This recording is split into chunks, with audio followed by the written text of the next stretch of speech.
Why would homeless people rather beg on the street than get a job at McDonald's? I once read a book by a well-educated guy who, through a series of circumstances unrelated to your question, found himself homeless. He said the biggest obstacle to finding a job was being unable to shower and wash his clothes before an interview. Walk in looking and smelling like a homeless person and the odds of getting a job anywhere are next to zero. And that's how homelessness perpetuates itself.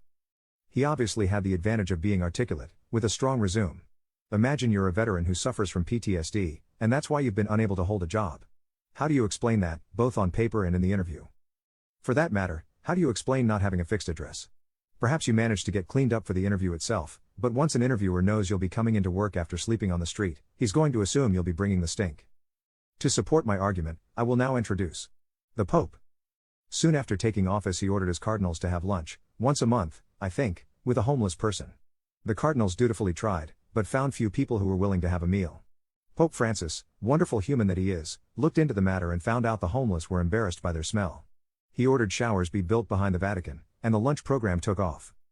Sometimes it's the simple things.